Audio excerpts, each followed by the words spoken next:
It has been an adjustment to these cold winter temperatures, but imagine living through these conditions in a tent. Along the Red River near downtown, WDAY News reporter Kevin Wallevand found a tent city where people are living in freezing temperatures. The good news, public health teams are reaching out.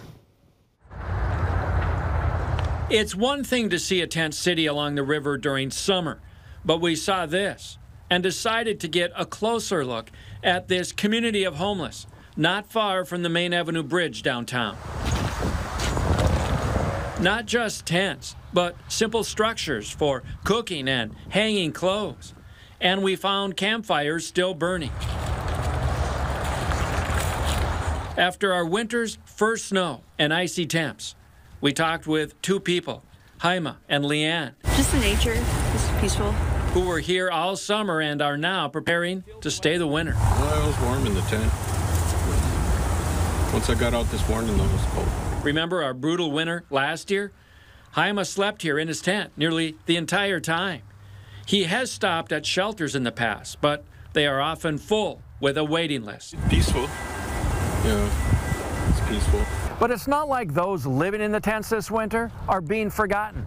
In fact, Fargo Cass Public Health has a special team, a street outreach team, and they are here weekly to check on those living in the tent city to see what their needs are. That outreach team was just here to this tent city days ago. Just over a dozen people living in tents. That there's a lot of people that are needing homes and that a lot of people do not want to be in that shelter setting because it's alarming for them.